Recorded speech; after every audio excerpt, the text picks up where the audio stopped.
할렐루야. 하나님의 사랑과 온전히 넘치시기를 축원합니다. 오늘 6월 11일 수요일 날 아침입니다. 오늘 말씀은 세상에서 빛과 소금으로 살아가기에 세 번째 시간입니다.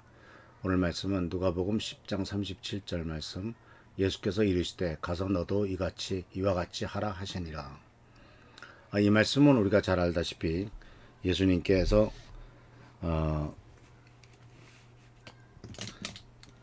비유를 드실 때 그 중에 하나가 바로 선한 사마리아인의 비유였습니다. 이것은 바로 누가 내 이웃이냐라고 하는 바리새인의 질문에 대해서 예수님께서는 누가 어떤 사람이 이웃이다라고 이렇게 딱 찍어서 내 이웃은 누구다라고 말씀하시지 않고 바로 선한 사마리아인의 비유를 들어서 얘기를 하셨습니다. 거기에서 이제 우리 내용은 다 알고 있기 때문에 다시 설명드리지 않겠습니다만 그때 예수께서 마지막으로 하신 말씀이 바로 뭐냐면 너도 가서 이와 같이 하라라고 하는 것이었습니다. 이 선한 사마리아의 비유는 우리들이 알다시피 사랑이라고 하는 것은 국적과 조건과 감정의 문제가 아니라 결단이며 실천이다라고 하는 것을 보여주죠. 사마리아인은 유대인들로부터 무시당하는 사람들이었고 유대인들로부터 손가락질 당하던 사람이었지만 막상 한 유대인이 예루살렘에서 여리고로 내려가다가 강도를 만났을 때 그를 도와준 사람은 그 옆에 지나가던 제사장이나 레위인이 아니라 바로 유대인으로부터 무시당하던 바로 사마리아인이었음을 성경은 얘기를 하고 있습니다. 근데 이 사마리아 사람이 이 강도 만난 사람을 치유해주고 돌봐줬을 때는 국적이나 또는 조건이나 또는 그가 나를 미워하는 민족 중에 하나다라고 하는 감정적인 문제가 아니라 어쨌든 이 사람이 지금 고통을 당하고 있고 내가 도와주지 않으면 죽는다라고 하는 것, 그리고 나도 바쁘고 나도 강도를 만날 수 있고 하는 여러 가지 많은 위험 부담도 있지만 그러나 그는 하나님의 그 기본적인 마음속에 있는 그 측은지심, 바로 사랑을 표현하고 있는 것을 보게 됩니다. 그래서 우리는 이 사마리아인의 비유를 통해서 우리들이 무엇을 배우게 되냐면 이웃사랑의 본질을 생각하게 되는데, 우리가 이웃을 사랑한다고 할 때 흔히 사랑이라고 하면은 요새 사랑은 그저 남녀 간의 어떤 성적이고 또는 애틋한 이런 사랑들만을 생각하고 있지 진정으로 이웃을 향한 이웃사랑은 생각하지 못하고 있는 것을 보게 됩니다. 그래서 우리는 이 선한 사마리아인의 비유를 통해서 우리가 배우는 것, 또 예수님께서 가르쳐 주기를 원하시는 것은 바로 뭐냐면 감정적인 친절이 아니다라는 거죠. 감정적인 친절도 필요합니다. 근데 그뿐 아니라 희생과 책임을 포함한 행위가 이 사마리아인의 선행에서 나타나고 있는 것을 보게 됩니다. 이미 이것은 사도 요한일서 3장 18절 말씀에 이렇게 해놨습니다. 말과 혀로만 사랑하지 말고 행함과 진실함으로 하자. 아주 참 당연한 말이죠. 당연한 말이고 참 당연히 그렇게 해야 되는 일이라고 생각하는데, 그리고 또 지난 수련회 때 우리가 배웠다시피 우리가 어떤 사람이 쓴 책 속에 이런 말이 나오지 않습니까? 내가 배워야 될 것은 유치원에서 다 배웠다.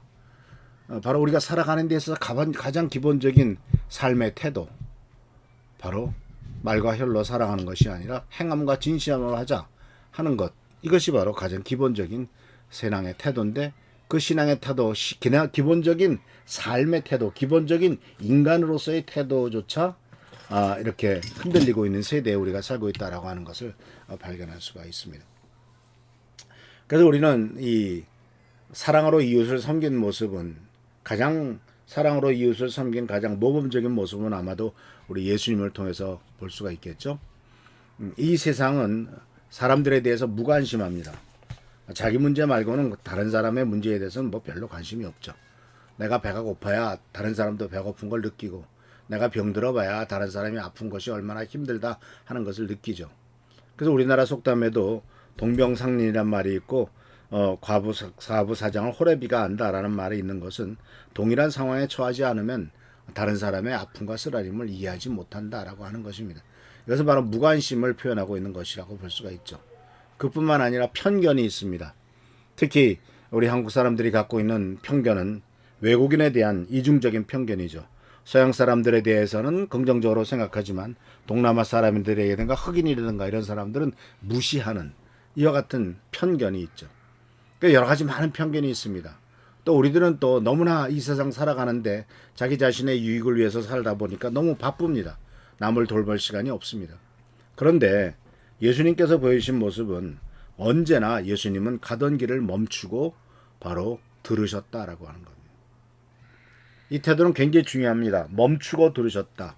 우리들도 이렇게 하기가 쉽지가 않죠. 바빠 죽겠는데 할 일이 너무나 많은데 어떻게 시간을 멈추고 그 사람의 이야기를 들어주나.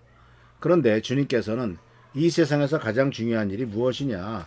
바로 하나님의 사랑을 전하는 일이 아니냐라고 말씀하고 있고 그것은 이웃사랑을 통해서 나타난다라고 말하고 있으며 구체적인 실천 방법은 멈춰서 그 사람의 필요를 채워줘라 라고 말씀하고 계신 것을 보게 됩니다. 그러니까 사랑하는 성도 여러분, 우리가 빛과 소금의 역할을 감당하는 것은 뭐 큰 일이 아닙니다. 우리들의 삶 속에서 사랑으로 이웃 사람의 필요와 아픔을 채워주고 그 사람의 문제점들을 해결해 주려고 하는 것이 바로 우리들에게 주어진 가장 기본적인 빛과 소금의 역할이다라는 것입니다. 그래서 우리들은 스스로 우리들 주위 사람들 중에서 이 강도 만난 자 같은 사람이 누가 있는가라는 것을 생각해 봐야 됩니다. 내 삶에 내 이웃에 불편한 이웃은 누군가? 또 누가 나의 도움을 필요로 하는가? 내가 지금 당장 도와주지 않으면 그 사람은 죽을 수밖에 없는 존재하는 사람은 누군가 하는 것을 우리가 생각해 봐야죠. 그리고 또 이번 주에 실천할 수 있는 작은 섬김은 무엇인가? 또 이런 것도 한번 생각을 해봐야 되겠죠. 그래서 하는 성도 여러분, 사랑으로 이웃을 섬기는 것이 바로 빛과 소금의 역할을 하는 세 번째 우리들에게 주어진 중요한 임무다라는 사실을 기억하시면서 예수님께서 우리들을 향해서도 말씀하십니다. 예수께서 이르시되 가서 너도 선한 사마리아인처럼 하라라고 말씀하시는 말씀을 깨닫고 은혜 가운데 나가는 우리 모두가 되기를 바랍니다. 할렐루야, 축복합니다.